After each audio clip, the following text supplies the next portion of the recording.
Welcome to today's social system mapping deep dive session for today, July 19th, 2021.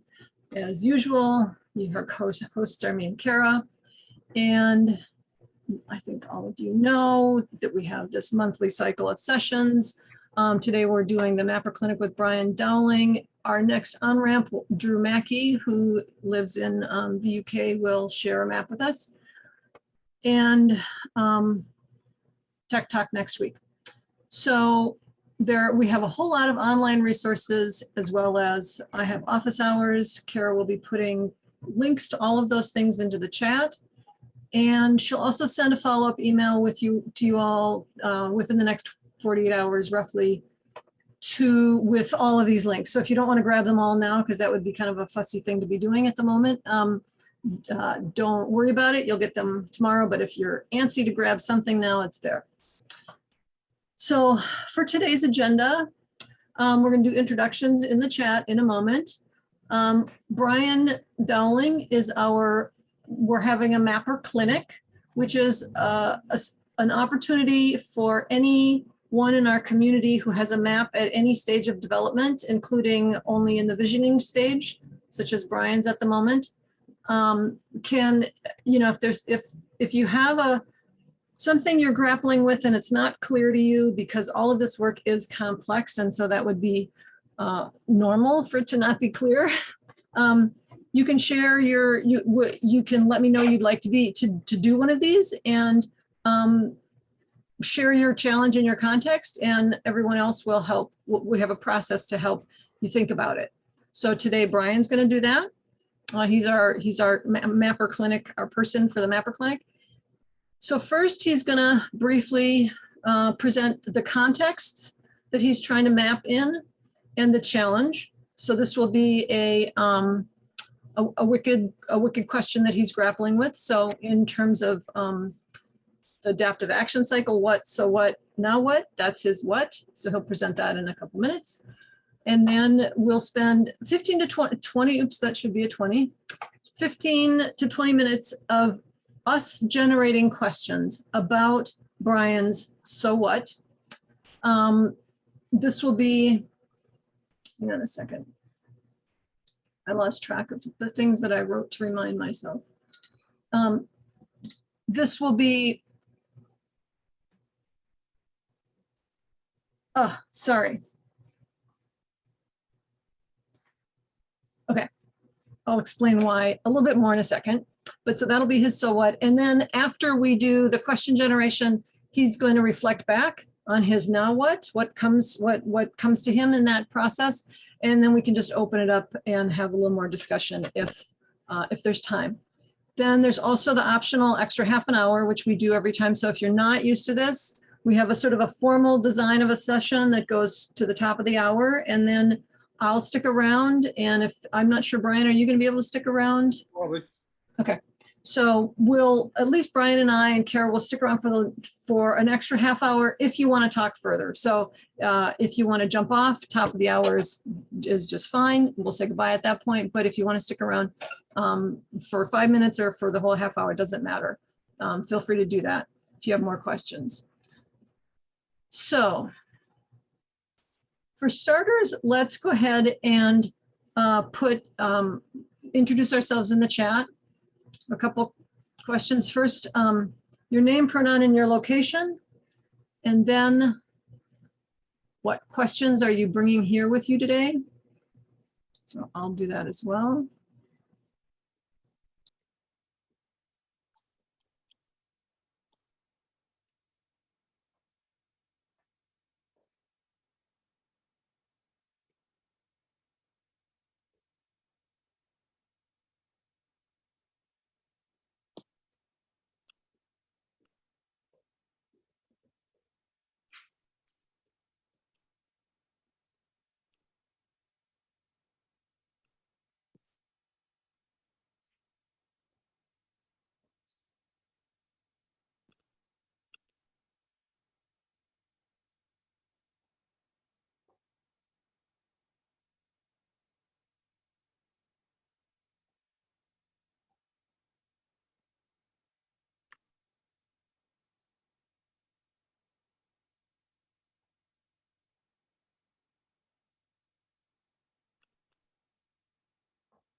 You're muted.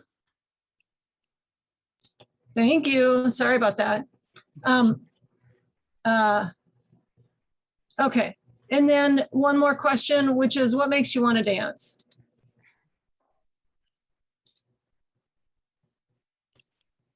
So getting started, the process itself, how to use it as an evaluation tool.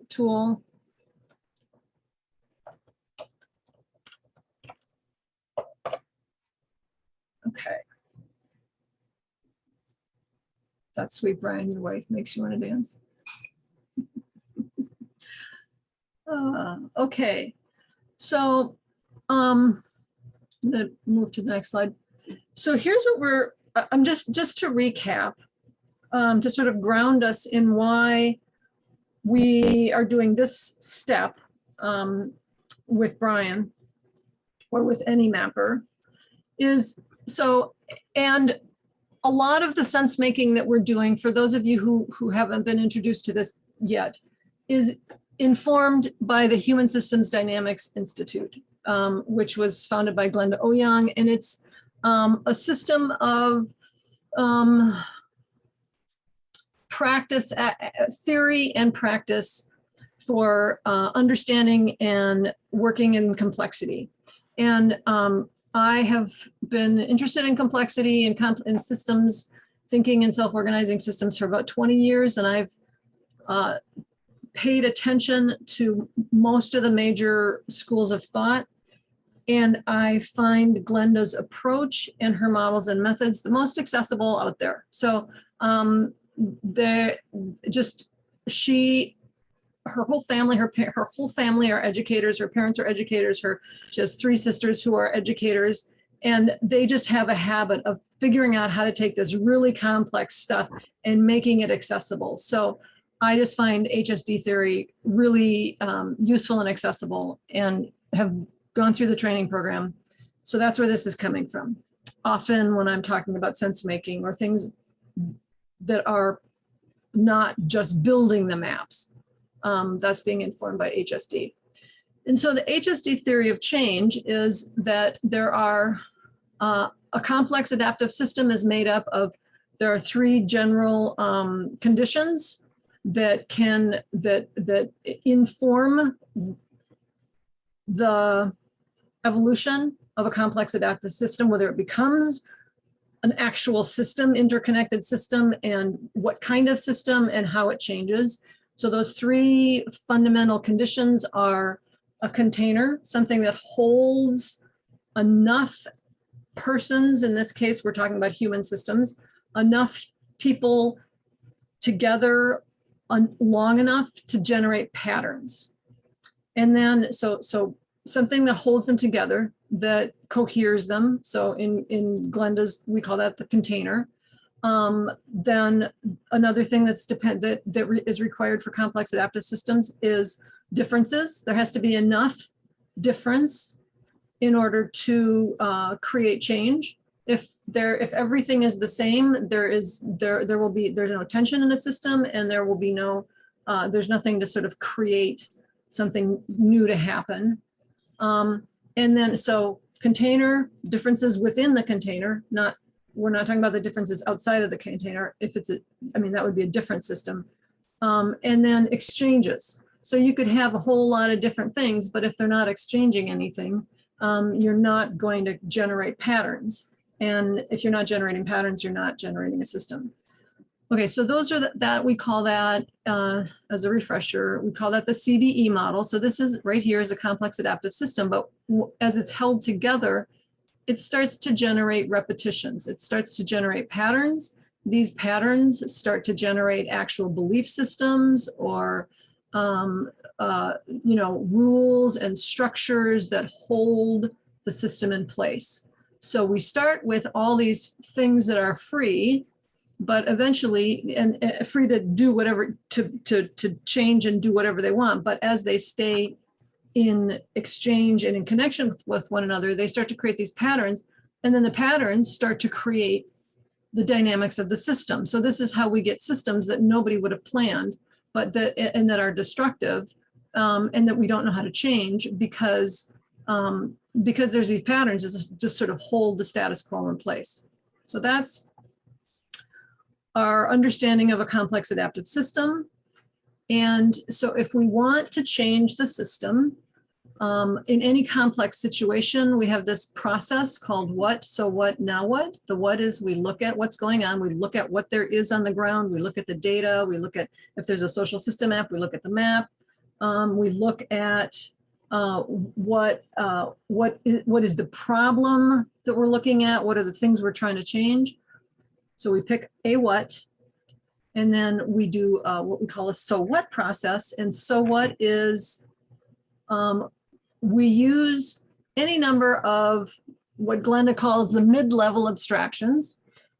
So any number, any framework, any way, any way model of a system, such as the C and the D and the E. So you could look at what's holding us together, what are the differences, what are the exchanges, or the patterns that you're seeing. So you use all of these different tools to examine the what, to look at the what from a different angle. So if we want to change the patterns in the system, well, we can't just, there's nothing, the patterns are the patterns. What we have to do is we have to change the patterns down here between us in our exchanges across our differences. So if we're not changing the patterns down here, all we're doing is in a way beating our head against the wall, because we have to change patterns in ways that ripple out into the broader system and then feed back. So we create this feedback loop of change.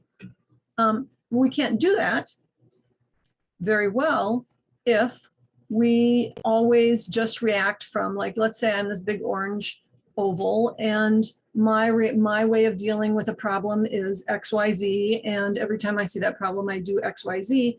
I am responding to the patterns in the same way every time. And so I'm actually helping to recreate the patterns, because I may think that I can change something by doing XYZ, but if I'm not actually taking into consideration all the other parts and how they react to my XYZ, I'm just going to create the same dynamic over and over and over again. So we just, we push harder, etc. So what we want to do is we want to get out of our normal mindset, and which we can do in a number of ways, two of which we're sort of playing with today are using models that help us understand change, understand complex adaptive systems and complexity, any kind of model that can generate new angles of looking at a thing, which clearly a social system map is one of those models, one of those ways of examining. And then another way is, so Kara just put a link to the Human Systems Dynamics Institute, where you can find lots of resources about HSD.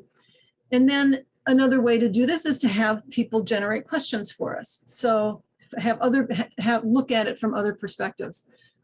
So having in the adaptive action cycle, we do a what, we do a bunch of so what, we examine the situation from different angles than we're used to help us get out of our own mental patterns.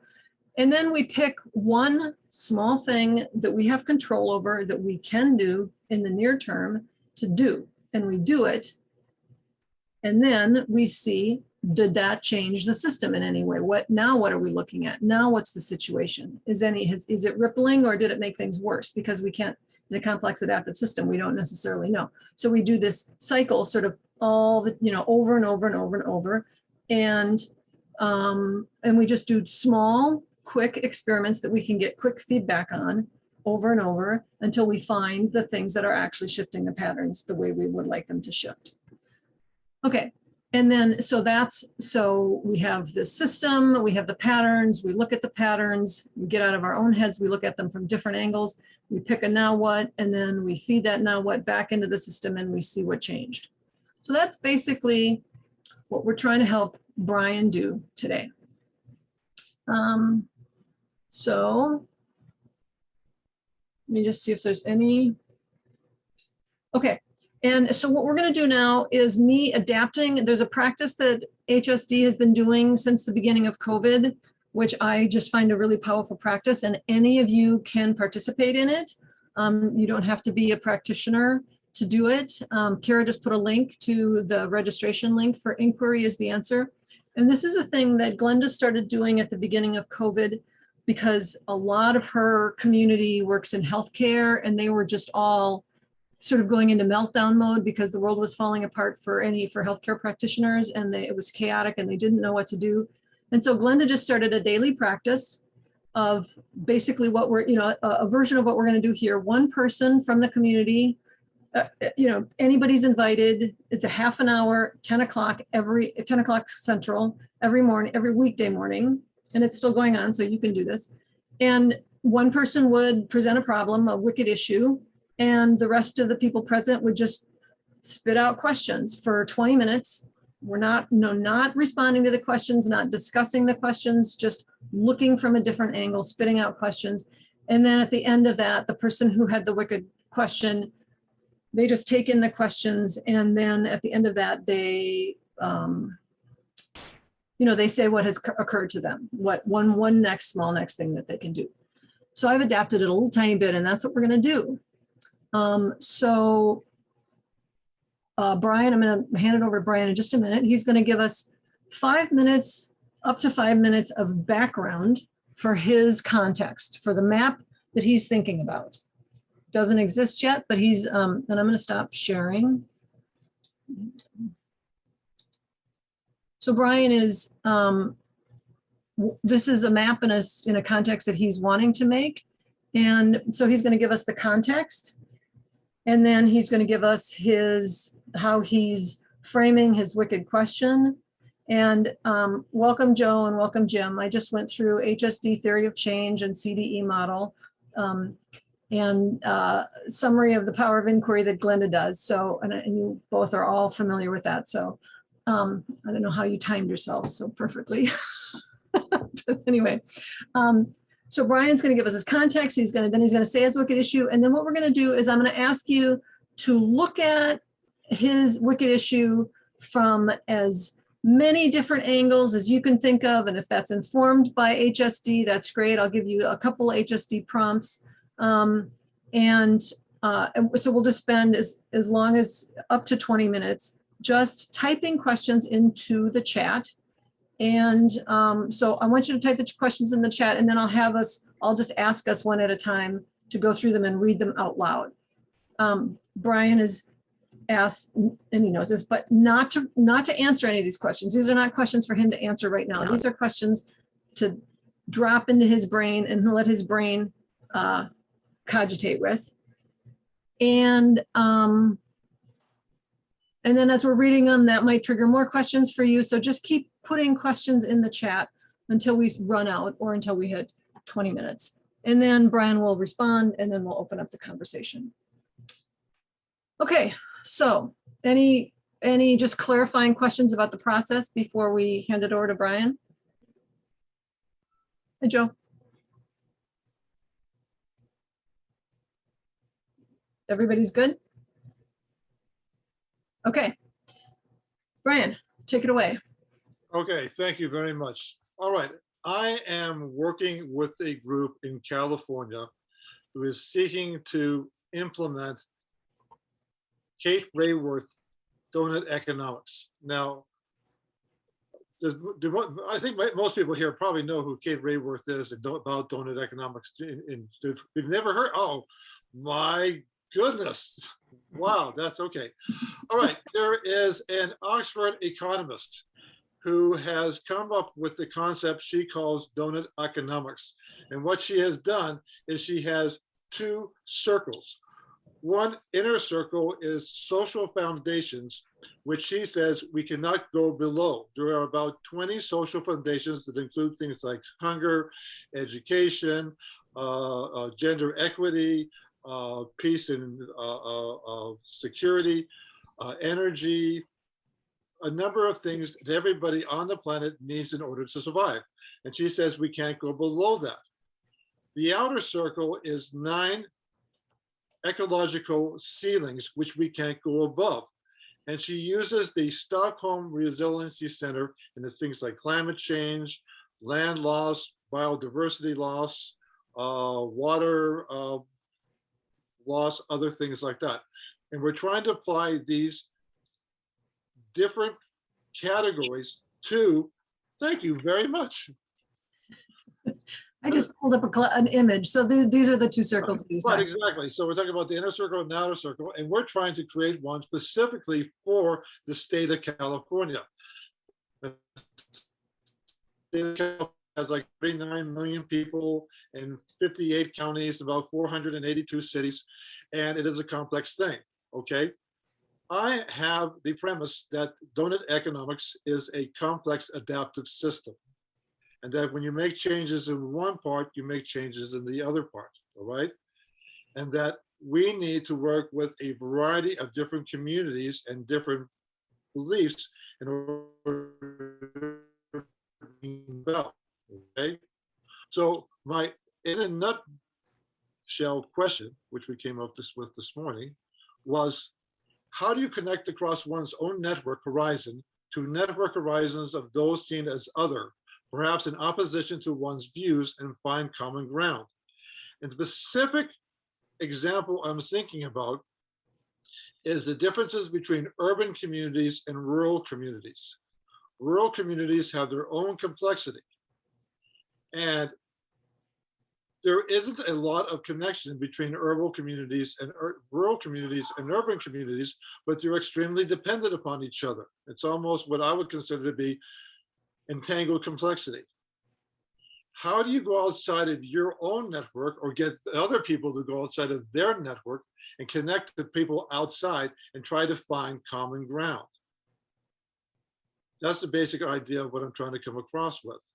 And I think this is complex with donut economics because donut economics in itself doesn't have anything really to implement. It has to depend on things like circular economies or biomimicry or other things like that to implement itself in the world. It's also aspirational because it's not something that just comes up automatically. You just don't get donut economics. You have to be pushing and pulling on all sorts of levers to get it to the place where everything balances the way they think is most optimal. And that, I think, could be a very complex thing. So that's the kind of thoughts that are going through my mind. Does that help? It would be helpful, just one other thing, to know what exactly, like who you want on your map. And maybe this is okay. All right. The way I'm envisioning my map, and I'm quite willing to change this, is that I see this as trying to, as somebody just mentioned, you don't know about donut economics, and there's plenty of people in California who don't know about donut economics. I'm trying to get it out into the public, but I'm also trying to find ways of connecting organizations that have adjacent affinities with us, maybe not completely, but adjacent affinities with us, working together on the various issues, the 9 separate issues and the 20 separate foundational issues, and to connect the people within those organizations together. So it would be people connected to the issues, issues connected to organizations and people. Okay. Hopefully that makes sense. Is everybody clear about the wicked issue? And could we do a restatement of that? Could sure. You mean Brian, could you restate the wicked issue? The wicked issue is that in a landscape of multiple horizons based on various issues and organizations, how do you cross out of your own horizon to see the needs of other horizons, to find common issues? Because the other thing I'm concerned about is a lot of people in the environmental side of things are very concerned about, not creating too much, but a lot of communities need more economic growth in order to bring themselves up to the floor of the social foundations. So there's always that too. So all these things are of concern to me. Did that help it, Jim? Yeah, usually I think of a wicked question as more paradoxical, saying, like, because we work together as a tight group with a particular network horizon, and we must be interacting with others with a different network horizon, how do we do both of those simultaneously? Something like that. Right, exactly. And I'm considering each of the donut issues, the 9 ceilings and the 20 social foundations, all as wicked problems. Each one could be considered a wicked problem in its own right. Okay. Is everybody, and just note, Kara put Brian's initial description of his wicked problem in the chat. So if you want to go, if you want to refer back to it, you can. It's a little, it's been evolving already, but that's where he started from this morning. Okay, so I'm gonna stop. So let's go ahead and just give you a minute to start thinking about questions, and then I'm gonna start asking people to read their questions, but just keep putting questions in as you're hearing them.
Okay, so I'm gonna encourage you to keep doing that, but let's start with Joe. Just start with your first question. I just want to go through the chat in order.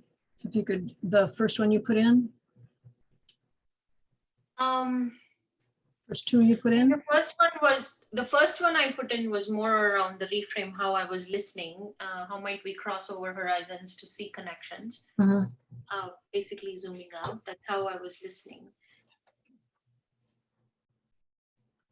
I put in, what would people who are working on donut economics have with the ability to see over the network horizon that they don't have without that view?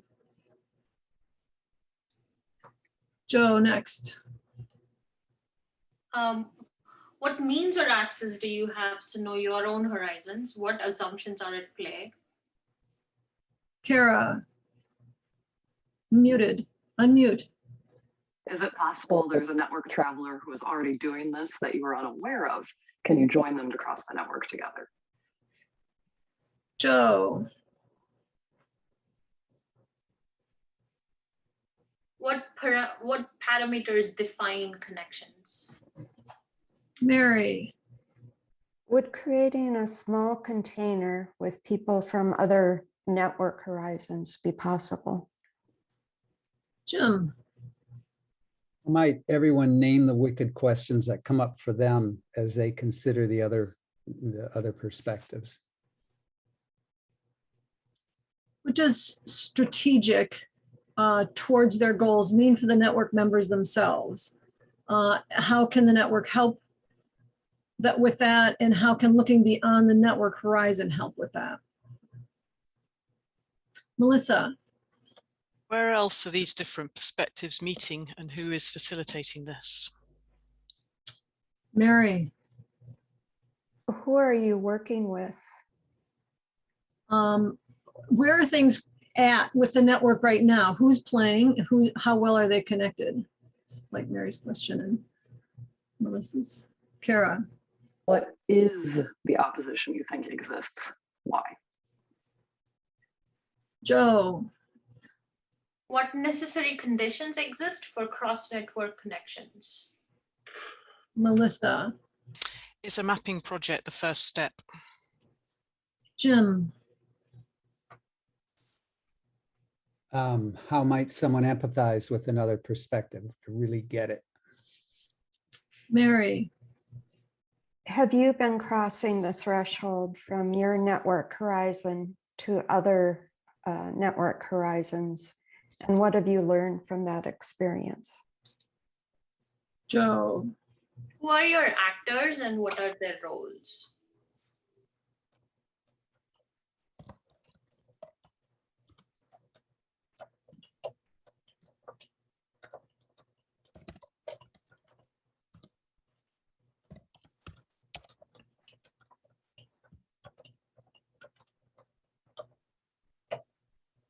what are the first steps that you can take to enlist others into this question?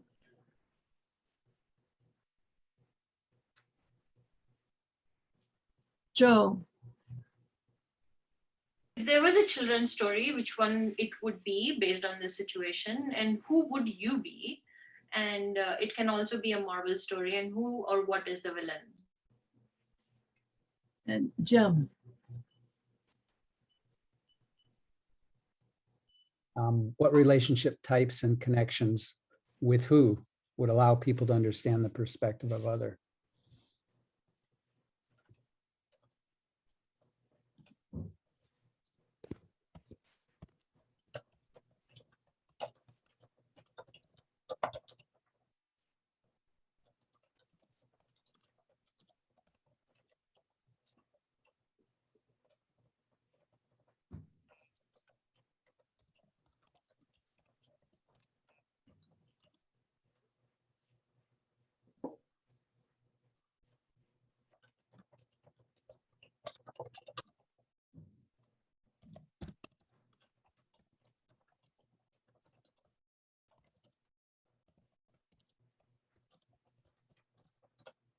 What would it feel like when the horizons are blurred and when this actually happens for you? what are the most accessible basics of complexity thinking that might interest others and help them be more effective in their system change work?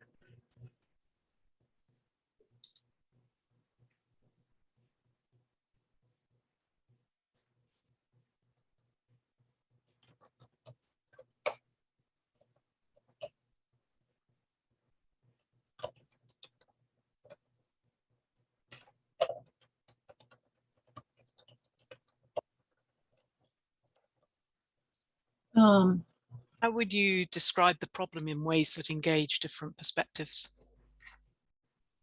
Jim, did we get yours? No. What survey questions would help identify membership in particular perspectives?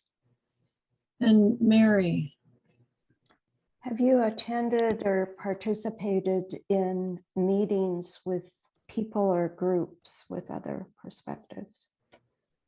and Joe, What would need to happen for this to absolutely fail?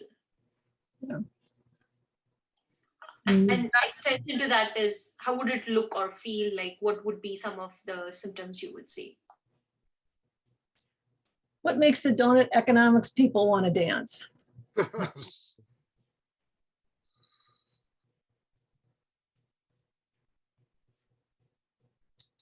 Um,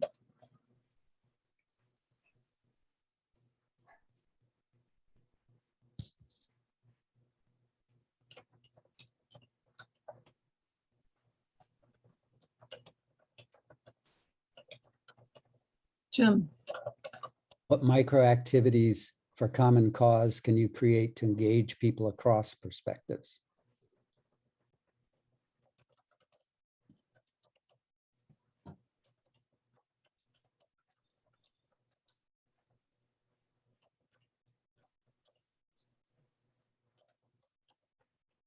what role are you personally wanting to play in this system?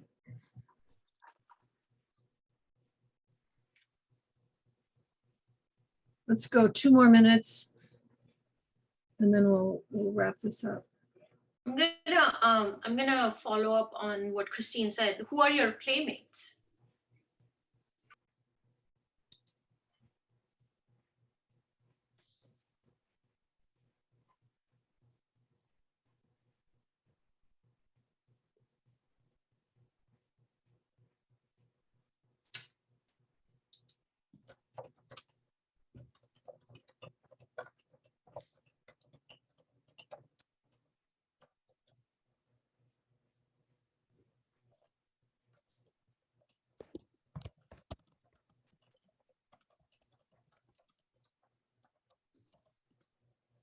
What questions do you need to ask those playmates? What's the inquiry that they're holding?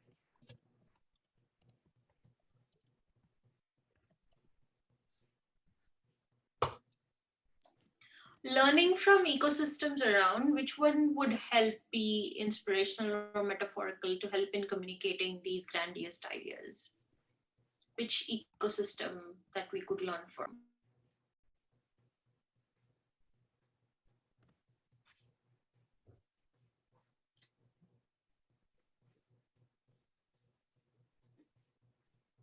How might you gather and share the deep and passionate stories of other?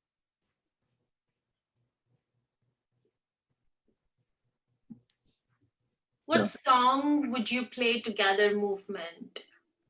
Just to inspire, like, what's your motto? What's your, like? What are the mindsets and the patterns of interactions that you are seeing across these networks?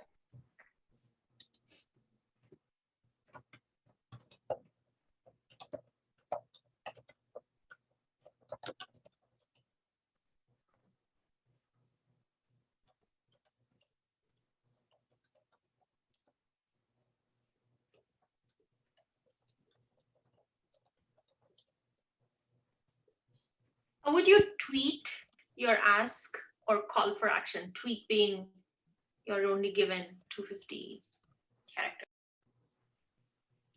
And building on Mary's question, which of those mindsets or patterns could be amplified to good purpose?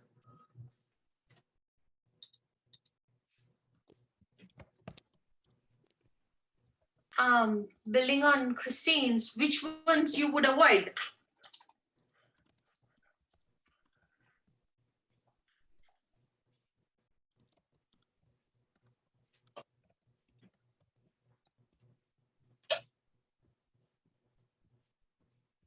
Okay, we'll see if anything else is coming and then we'll. Jim. How might you surface the embodied or the somatic components of the stories that are held in different perspectives?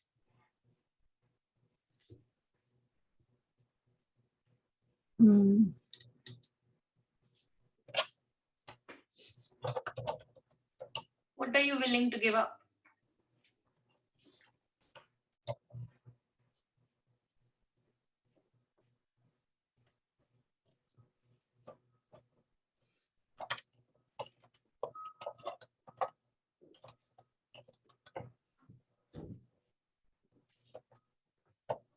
How are you willing to change?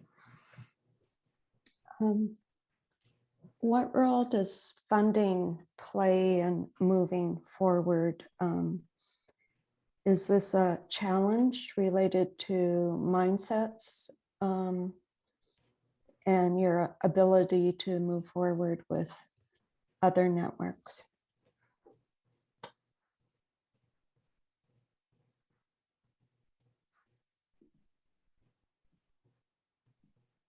How would intergenerational engagement look like?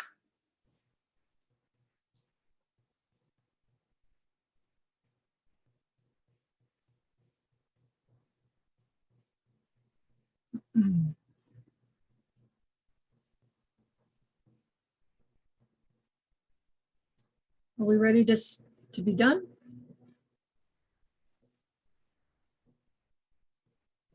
Melissa, you're muted.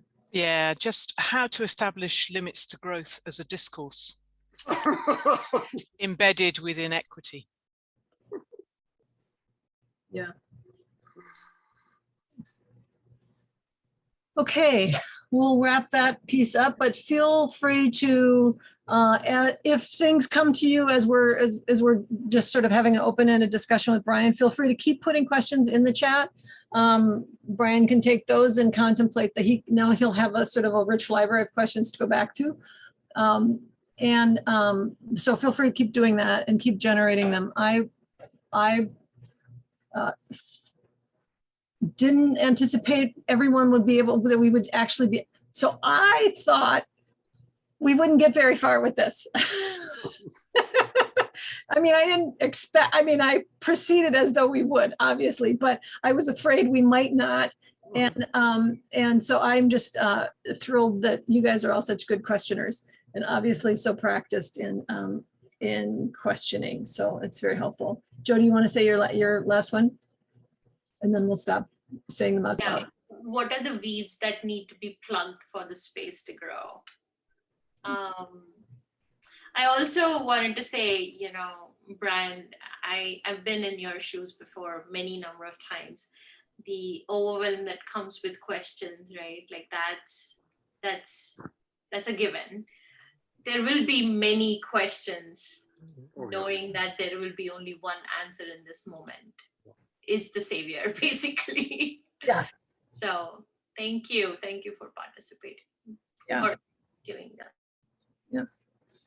So Brian, do you want to just sort of give a response, visceral, mental, emotional, to what's landing and how it's landing?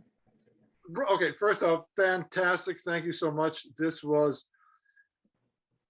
a lot, and it's also very, very deep, okay?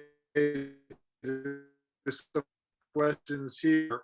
So I'm not going to give a really concise or, you know, definitive response, but let me just give some impressions of things.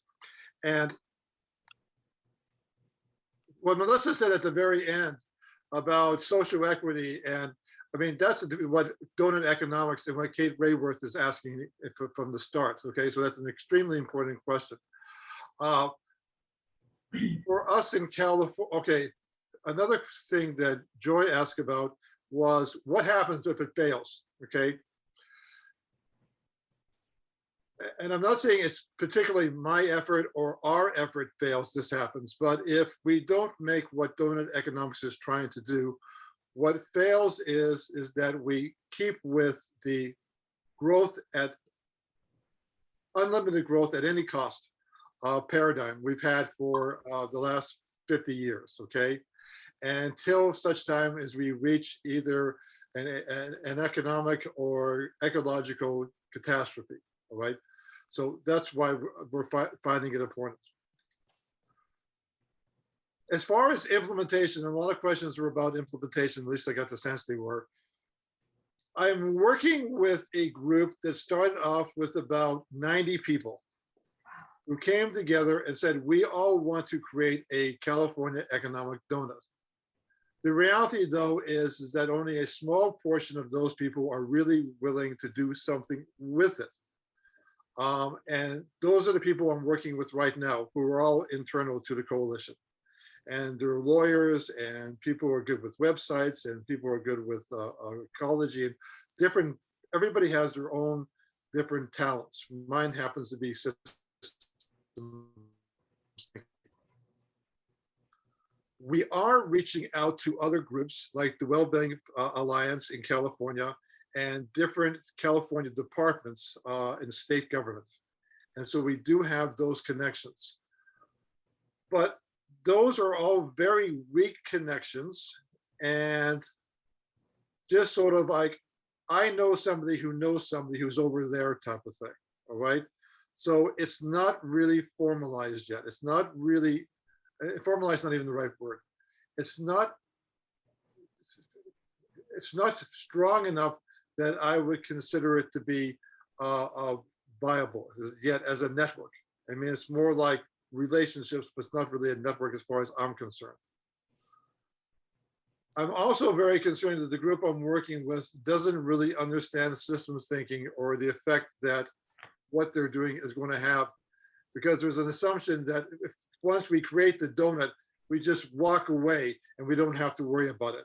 And that's not true. It's going to take a lot more work to keep this going, as opposed to just offloading all our economic concerns onto the capitalist system, which is basically what we do. We just sit in our homes, we work for the capitalistic system, we buy from the capitalistic system, but we really don't participate as active agents in the capitalistic system. We need to participate. We need to have sense making that tells us what's going on in the world, because there are things that are 2 or 3 degrees culturally away from us that are having great effect upon us, detrimentally speaking, okay? So when we talk about reaching across those horizons, I personally have not figured that out yet, okay? And somebody was talking about how do you feel? I think it's a matter of empathy. I think that to get somebody to reach across the horizon, it's not enough to have sympathy. You only have sympathy when you actually get approached by that, or you get hit by whatever's happening across that horizon. In order to reach across, you have to have empathy. So I think that's one thing I'm thinking about. But as far as I see my role as being, and I remember there's 3 hats under, and I think I'm that role that kind of like sees the workings of the map. I don't know if I'm the role that sees the vision, okay? Or at least, I mean, I partially see the vision, but I'm not the one who says, hey, I want to go out and talk to all these people. I'd much rather be going back and doing deeper analysis about different questions, okay? And drive down to what is how does modern monetary theory work with economic donuts? How does economic donuts work with economic system overall? That's the kind of questions I really rather be asking myself, but I don't get to do that unless this all comes together. Yeah. It's again, so many great questions. It's hard to know where to start. And I have to kind of like broke some of these things more than I'm doing right now. But the way you guys came up with taking it from a different perspective about, you know, looking at the stories, looking at the songs, different things like that, I think I need to do with that. Also great questions to ask other people, you know, when I get to that. I'm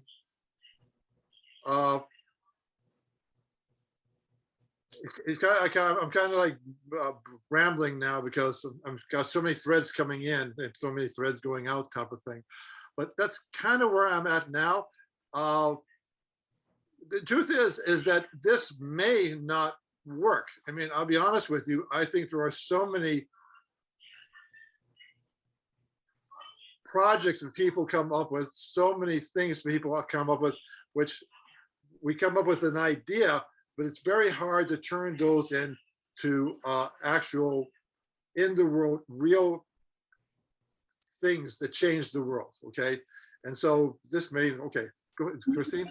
When you say this may not work, what's this that you're talking about? Is it making a social system map? Is it creating a network? Is it donut economics? What's this?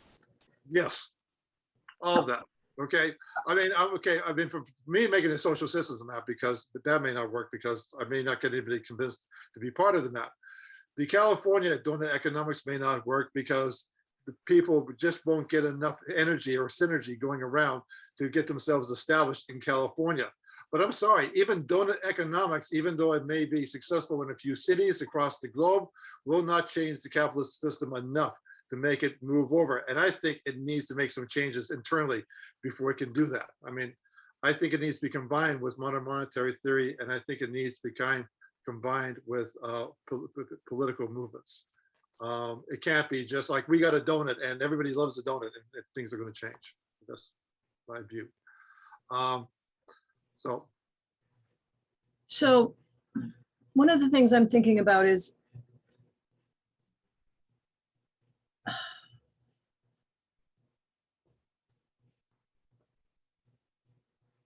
well, okay, I clearly have a bias.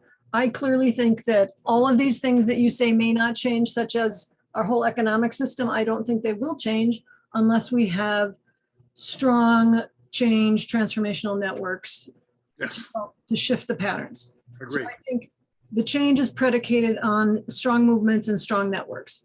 I also think that strong movements and strong networks can be very much enhanced with social system mapping combined with complexity lenses.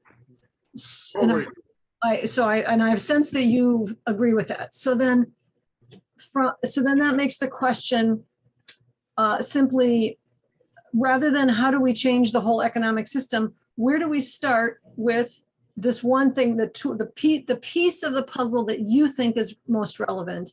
How can you get started with that? And I think you don't need to convince 80 people or 500 people to be on a map. I think you need to convince 3 people to be on a map. And then I think you need to trot that map around and ask a bazillion questions with each map that come from complexity thinking, network weaving thinking, et cetera. Right. And so I'm wondering, what is the nearest term, smallest thing you can do? I mean, like, how can you, so in Hsd, we say, okay, lots of complexity, we look at it all, we zoom way out, and then we pick the place where we have energy and we can do it. Right. And then we just take one small step. Right. And I see you and I are very similar in that we both go to this. Hold on, let me shut the door. Yeah, okay.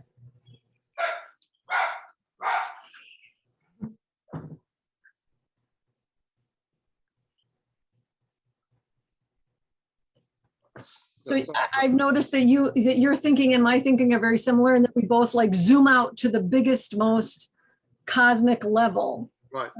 And sort of tend to default to big and cosmic. Right. And I've found other people need to sort of drag me down to pragmatic thing. And I'm feeling that for you, like I want to pull you down to teeny tiny next step. Yes. And you habitually go to the big. So I'm trying to figure out what's the best way to help you. I agree with that. And I think where I'm starting from is that I do have a small group of people, assuming that I can convince this small group. And I do think complexity always starts from the small and grows out type of thing, that I can use to sort of like do a template and say, okay, this is what, and use those. And really at that stage of almost doing personal connections, okay, I know somebody who knows the Well-Being Alliance, and I know somebody who knows people in the state of California, and work slowly from there and let it organically grow. But at the same time, have an overlying structure. So when people come in, they say, okay, I want to go there because that's where I feel comfortable. That's my safe space.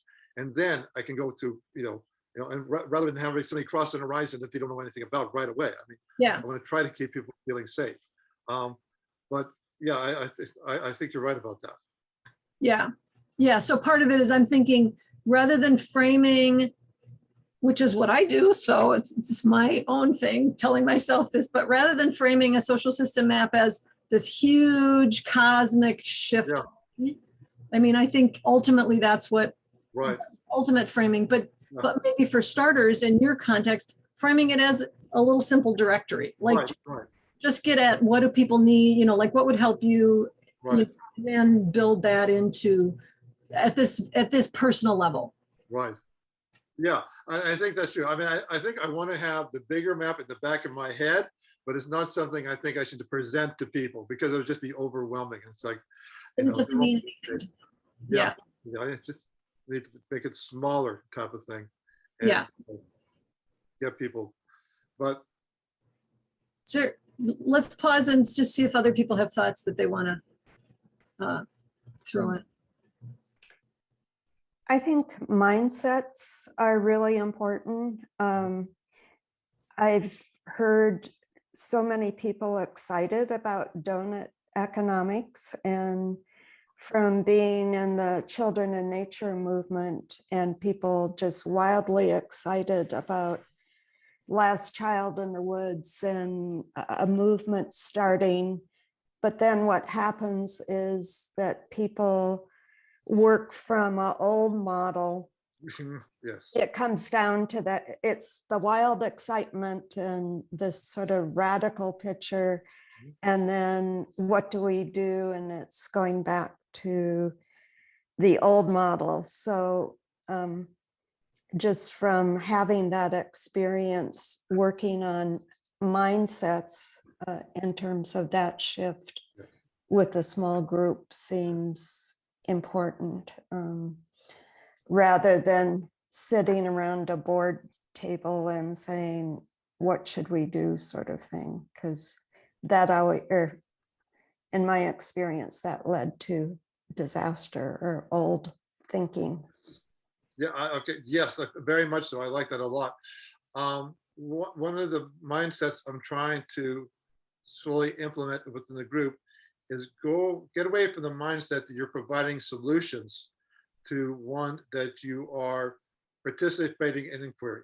Yeah. You're asking, and the truth is, even the experts in the government don't know the answer to questions. Nobody knows how much phosphorus is being put into our environment or how much nitrogen is being put into our environment. They have no idea. They just know they're going to reduce it by 15%, which makes no sense to me. And people just assume that if we have the donut, then we've solved the problem. It's not true. You need to keep on asking questions. There needs to be inquiry all the time. Yeah. That needs to be the mindset. So. Mm-hmm. Yeah. Melissa, you're unmuted. Yeah, I was just, I think for me, what does a donut economic system look like from the real lived experience? You know, it's a conceptual framework. Yes. How do you embody it? Who is embodying it? I suspect there are many people in the global south already living well within that embodied limits. And I come at this because I read a quote recently that just stayed with me. For the privileged, equality feels like oppression. Absolutely. And this is a really live thing, I think, is we have no idea what we're going to have to give up to arrive at a donut, an equitable system. Yeah, right. And so it's great that you've got these people who are lawyers and others in the system, but how do you give them permission within this network, growing from a small base? I completely agree with Christine on that, to go out and radically shift the mindsets wherever they are, because that's the only way a network like this can intervene at that leverage point, which is the leverage point we're all after, you know, that mindset leverage point. I'm sorry. Okay. Yeah. I'm sorry. I shouldn't have, I just, we didn't say goodbye to our people who need to jump up, and I Sorry. should, Yeah. no, it's not, it's my fault. It's not a fault. It just is. But does anybody else need to jump off? Or are we now all, we're going to, if everybody else can stick around, we don't need to do our goodbye ritual because Jim and Joe have already gone. Okay, just wanted to double check. Okay, go. I'm sorry, Melissa, for interrupting. Go ahead. No, I don't have any solution to that, but it seems to me that narratives are far more persuasive than facts, and how people. One of the things I've noticed, Christine, looking at some of the maps you've created, which are amazing, by the way, is that the people I feel most interested in are those who tell me why, what motivates them, what their personal story is, why they care, far more than I'm an expert on economics, I'm an expert on this, I'm a lawyer. And so for me, the key to unlocking this is those stories as to why people care, what's motivating, what's the driver. And a map is an opportunity for people to look and find out that I'm not alone here. There's a great organization based here in the UK called the Common Cause Foundation, which has done a lot of research around people's values. And there is a massive overlap. Most of us are compassionate, empathic, we care for people. Our capitalism tells us all the time we're selfish, and we don't. The thing that stops us acting is we don't believe others share our values. And so the more you can show and build this network on the assumption that we do, the more likely it is to succeed. Sorry. Oh, yeah, okay, thank you, Melissa. Just a couple of things to mention, and that is the best example so far of donut economics is supposedly the city of Amsterdam. Okay. The thing I have with Amsterdam as being picked for a donut city is that Amsterdam was not low-hanging fruit. Amsterdam was fall off the branch and land in the basket fruit. It was about the most perfect place you could pick in order to have a place to show what donut economics could do. The city had already decided to implement circular economy. But the problem is that they're looking just at the city, okay? And they're trying to do things outside the city. But Amsterdam is what could be considered socialist. I mean, yes, but another way you could look at it is calling it a coordinated market economy. And what we've got in the United States, and I think also in England, are more like liberal market economies, okay? And those are very different creatures. And you're absolutely right. We do need to find some way of changing that capitalist mindset. Now, personally, I like to think about in terms of disruptive innovation, where you don't go directly against your competitor, you go around them and you make what he's doing to be obsolete. You come up with, like Buckminster Fuller said, you come up with a new paradigm for people to use a better solution rather than trying to get rid of the old solution. So that's my own personal belief. But I think what you're saying is right. We need to find ways of using narrative, and that's not my strong point. My strong point is systemic synthesis and analytic, but those are what sells. That's what people try to pick, people who speak from the heart type of thing. Yeah.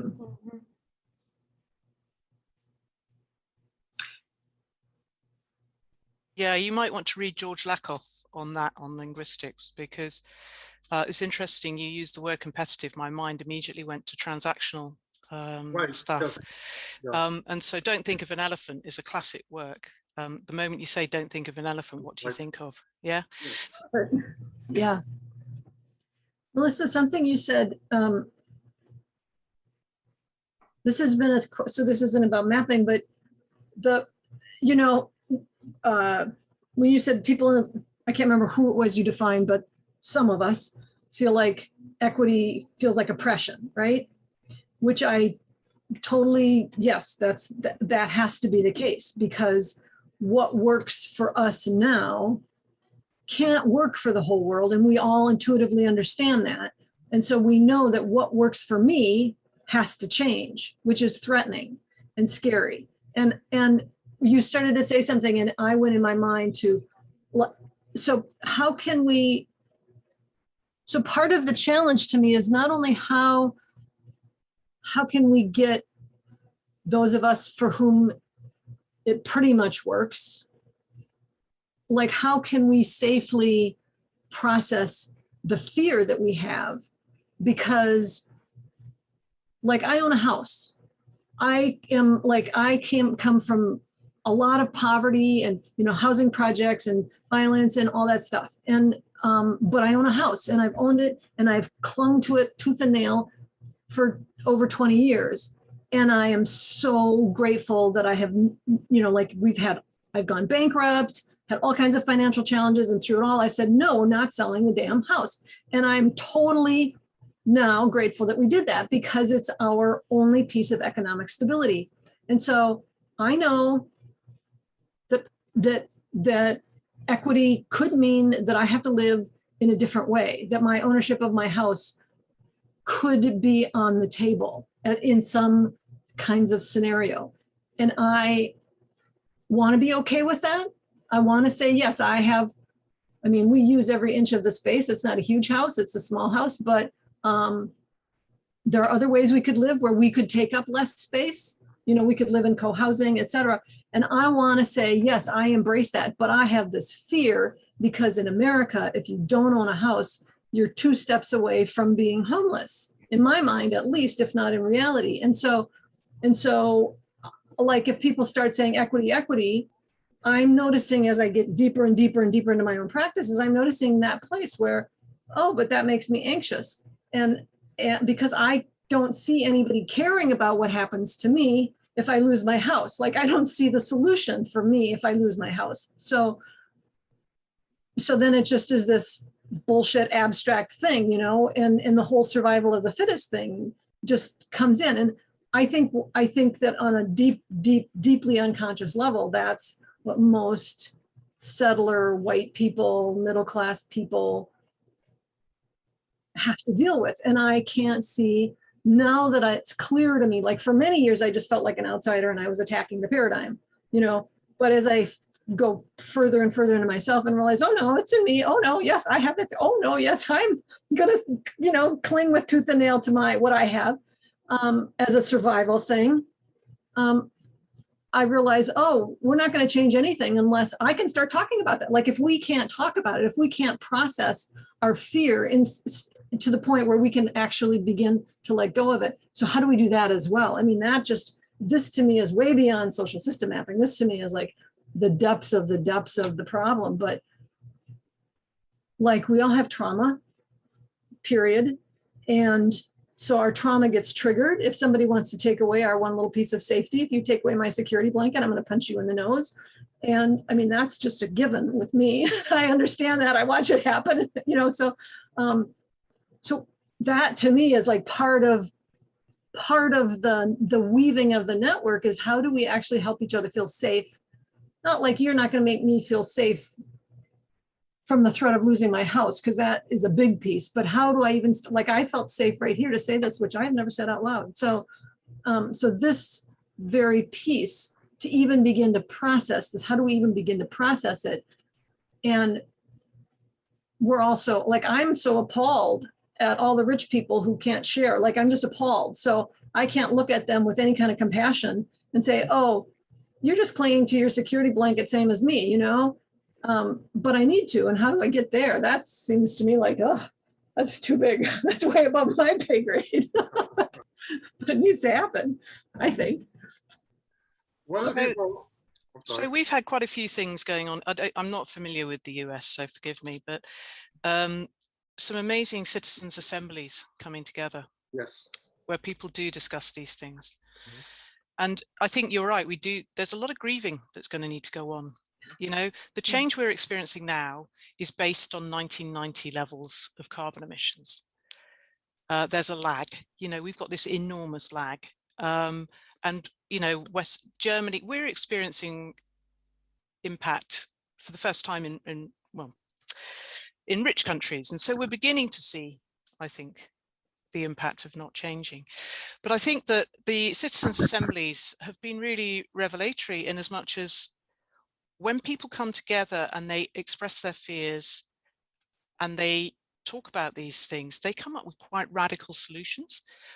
Needless to say, our government is completely ignoring all of them, even though we're hosting the COP this year in Scotland. But these radical solutions, these grassroots radical solutions are coming out of people who previously have never had a discourse. And that's why, Brian, coming back to my point, discourse is really, really crucial. And Christine, I have no solution to what the big challenge, but if we can't talk about it, we can't grieve. And if we can't grieve, we cannot process. And if we can't process, we cannot move forward. If we've learned anything from Kubler-Ross, it is that you need to have conversation around these things. So, yeah. Yeah. I think that's really very good what you guys are saying. Especially the idea that I want to avoid putting people into an uncomfortable, that's not the right word, not uncomfortable. I don't want to press other people, say, hey, you need to make these sacrifices. I don't want to go to individuals and say, hey, all you people need to give up something, give up your car, give up your house, give up whatever else type of thing. I think of more of it, what do we need to change as an overall system? I mean, there's somebody I listen to, Jim Rutt, who talks about going from game A, which is where we are now, to game B, and they come up with the different ideas of how to do that. It's not easy. I mean, even for myself, I mean, I'm pretty good at game A. Okay, I've got a very nice retirement, and you know, we live a very nice life, and I'm going to stay doing this as best I can and keep my wife and you know, my children, you know, supported and so forth like that. But we do need to change, and if we don't change ourselves, then the exogenous forces are going to change that for us. And so we're doing. But okay, here's the other thing I was thinking about when Melissa was talking about. We not only have to worry about the economics and the ecological problems, we also have to worry about right-wing politics taking over in so many places. Here in America, we're dealing with that. I know it's still true. You're still dealing with Brexit and all that kind of good stuff over in England. And that if we don't do it right in trying to convince people to make that transformation, we could see right-wing governments taking over from populist point of views. And that would be so destructive for everything. I mean, everything, we should throw it out the window. So that's where I'm at, right? And I think it all boils down to stories. Yes, it does. Interpersonal understanding. Are you aware of that story of the Black musician from New York who went and hung out with a Ku Klux Klan dragon, and the dragon ended up disbanding his group and becoming an anti-Klanner? Are you familiar with that story? It's loosely. Huh? I've heard it, but I don't know the story itself. I don't know. It's amazing story, and it's just like, he just couldn't understand why the Klan member would dislike him because his skin was black. He was just like, dude, explain this to me. And they started hanging out, and the Klan guy ended up thinking, he said to his Klan, this guy has more balls than any of you. You know, like he actually like came to really respect him, and they still have a relationship and they made videos about it. But anyway, like I just always go to that, like who among us can do that? Who among us has, you know, like the courage and the patience and the compassion in our hearts to do that? And that's what we need to do. That raises though another thing though that I have in the back of my mind. And when a lot of times when we're working with the environmental or ecological ceiling of the donut, they're so technical. I mean, like climate change, all right? Climate change, if you get into it, it's really hard to get your head wrapped around, except for the fact that the temperature of the earth is getting hotter. But if you try to get, and it's so easy for people to say, well, no, the ice caps aren't melting, the earth is getting bigger, or some other crazy thing like that. And to put it in terms where people feel like it has impact on them or something that you should care about can be a challenge if you're not a scientist type of thing. So yeah, that's another thing. But I think that's really important. I mean, that's why narratives again are so important. Is that facts tell, but emotions sell. That's the marketeer's kind of watch. Yeah, yeah. And the truth is that, yeah, I can tell my mum until I'm blue in the face that the climate is heating. She'll tell me it's just weather. We've been here before. She'll say, it doesn't matter what I've got to find another way of framing it. And that's why I think framing narratives is so crucial. And I think that the thing that, you're right, what people don't understand, they fear, and what they fear, they other. Right. And so we have to learn to work across this difference. But it's a really interesting story you tell, Christine, because my own view is that also we need to understand, I need to understand from my privilege, I need to do a lot of the heavy lifting. I can't rely on people with less privilege to do the heavy lifting for me. So that reflective piece, which is where I first came across what, so what, now what, is also a really great way of looking at me, you know, what did I do? So what was the impact? Now, what am I going to do differently? It's a good reflective practice to get into. And I think that, so whatever network you end up visualizing, Brian, or whatever mapping you end up visualizing, that sense of community, of reflective practice, of the being within that is so important, not just the doing of looking at other, you know, it's that, you know, it's got to be more multi-dimensional. And I think, Christine, very wise words, to start with the willing, and work out your common cause that's going to take you forward. And the motivations for doing that. Right. Something you said reminded me about something I learned from Gene Bellinger, who was basically my mentor for systems thinking. He said that facts tell, but stories sell. One of the things he said was, everybody likes to buy, nobody likes to be sold. So you put those two things together, is that, yes, I need to sell, but I can't really sell. I have to get people willing to buy. You know, it's sort of like, I've got this sort of like paradox here of, I need to get you willing to buy what I'm selling before I actually sell it to you. Kara's got her hand up, I think. Yeah, Kara, go ahead. I have a question I've been mulling on. And the kind of seeing beyond the network horizon that you're interested in most is the difference between rural and urban communities, maybe, because there's a lot of difference there. And I'm wondering if you have a sense or an idea of what a common fear would be that you both share. The idea that I was focused on is the breakdown of the food system.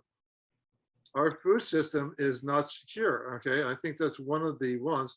And that it's not only not secure, for certain people are food deserts, and we have people who are creating the food who can't afford the food they're creating, okay? So you've got those things right now, which are entropy within the social entropy within the system.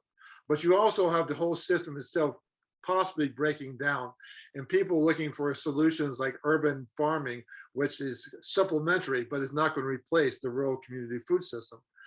And I've done extensive work on rural community food systems with Gene Bellinger, and see it as being two different systems: a primary system where people are actually growing the food, and a secondary capitalist system which doesn't give a damn about them. So I'm thinking that starting with the willing, and as Melissa is just sort of like starting with the willing, and at that so doing as much, using the map, but everything you've got to just generate as much of a norm of reflection as possible. Right. So like I often see people do social system maps, and then the first thing we do is we start showing people how to use it, and we start showing them what's cool about it. So we're telling, and we're not asking. And I think just like developing that practice of asking and reflecting in the middle of all the other action, and in the middle, you know, and so there's just that balance. But I think that we, like Mary's talking about, you know, like we focus on the actions. And I just think like the teeniest thing we can do is start just keep doing building the reflective capacity. The conceptual basis. Yeah. Right. And you can use a map as a piece of that, Yes. Yeah. A seed. Yeah.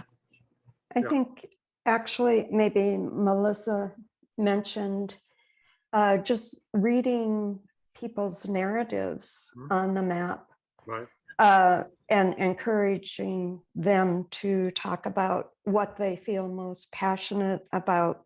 Yeah. Will lead to self-organizing of people saying, oh, I read about this I'm really interested in what this person is thinking about, and sort of reaching out and that sort of thing. Right, yeah. Happening from that. Yeah.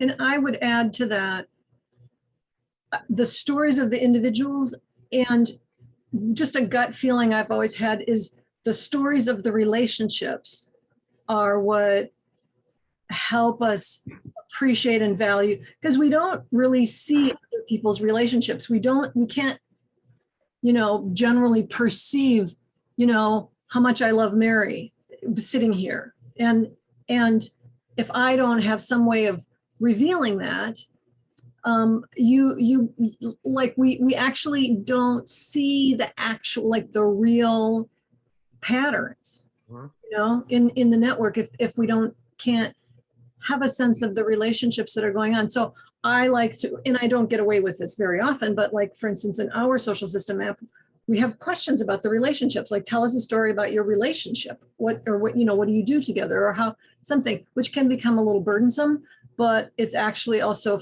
I think, really helps us start to intuitively get a stronger sense of possibility. Yeah, and what do you think?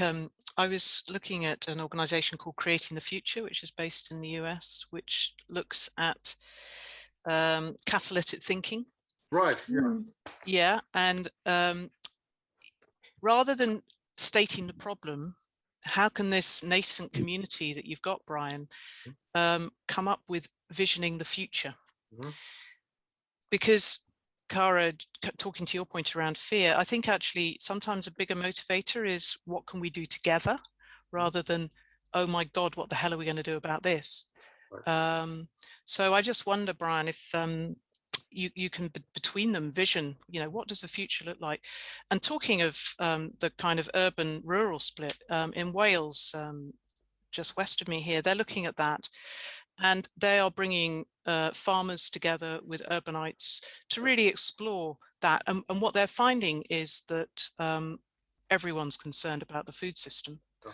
Farmers included. We're terrified that the American conglomerates are going to come in post-Brexit and make our food even less sustainable than it currently is. So we're othering all of you at the moment. Yes. Yeah. No, exactly. And rightly so too. You shouldn't. Yes. No, exactly. No, you're absolutely right about that. No, I'm teasing. Of course we're not. You should be then.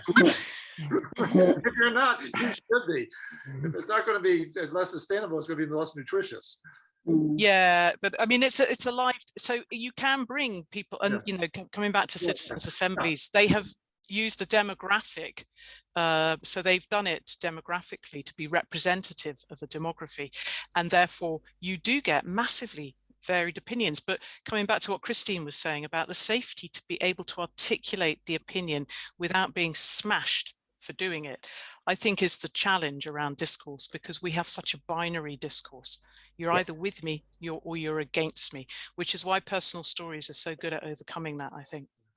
That also goes back to some of the conversations we've had on these sumApp conversations, or Zoom calls before, and that is, you have like groups in Wales who are doing this, getting together, but all the groups that are getting together don't know the other groups are getting together, so you don't have a strong enough momentum moving forward in a particular vector to try to make the change you want.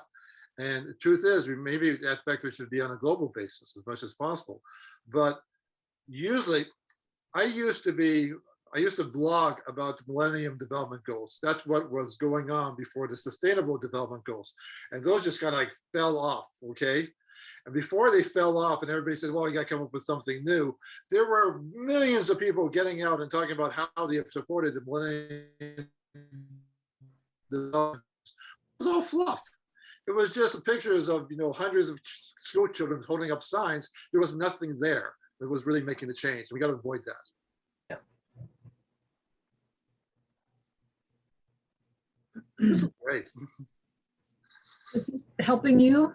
Yes, helping me, yes. Now, the cognitive load is now, my mind is just sort of like, slowly just, but I'm definitely going to try to take out the information from this video and take a look and go over it at least about 5 times before I can get everything I need out of it. But, tell you one thing that, Brian, I've seen done really well around bringing those different perspectives is around food, preparing food. Bringing people living in an urban environment together with farmers, and through food exploring people's relationship to food. Right.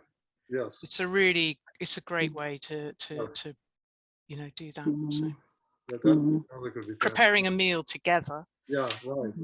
Or Yeah. harvesting the fields. That's Yeah. been a new one for me as I'm volunteering for a local farmer, and just the actual getting intimately connected with what is it like to harvest a green onion? What is it like to harvest a beet? Is a lot different now for me for when I make a salad.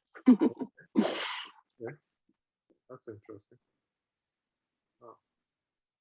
Anyone have any last words before we quit? I collected all the questions and just a whole list for Brian. So if you thought that might be helpful, I can just send you that in a doc. Thank you. And Kara always asks me after the thing is over, do I keep the after half hour? Does she want, because she's recorded this whole thing, and often the conversation just sort of goes all over at the end and we don't keep it, but I think you should keep this one. Right. Everyone's okay with keeping the after half hour, because I think it still became pretty, are you okay with it, Melissa? Okay. Mary? Yeah. Okay. So go ahead. Once again, thank you all so much, and everybody else that participated. This was absolutely fantastic. It's a lot of meat to chew on, okay, even though I should be vegetarian. Or a vegan alternative. Really tough tofu. Okay. Everybody have a great day. Thank you so much. Okay. Thank you. Bye-bye. Thank you all. Bye. Thank you. Bye-bye. Bye.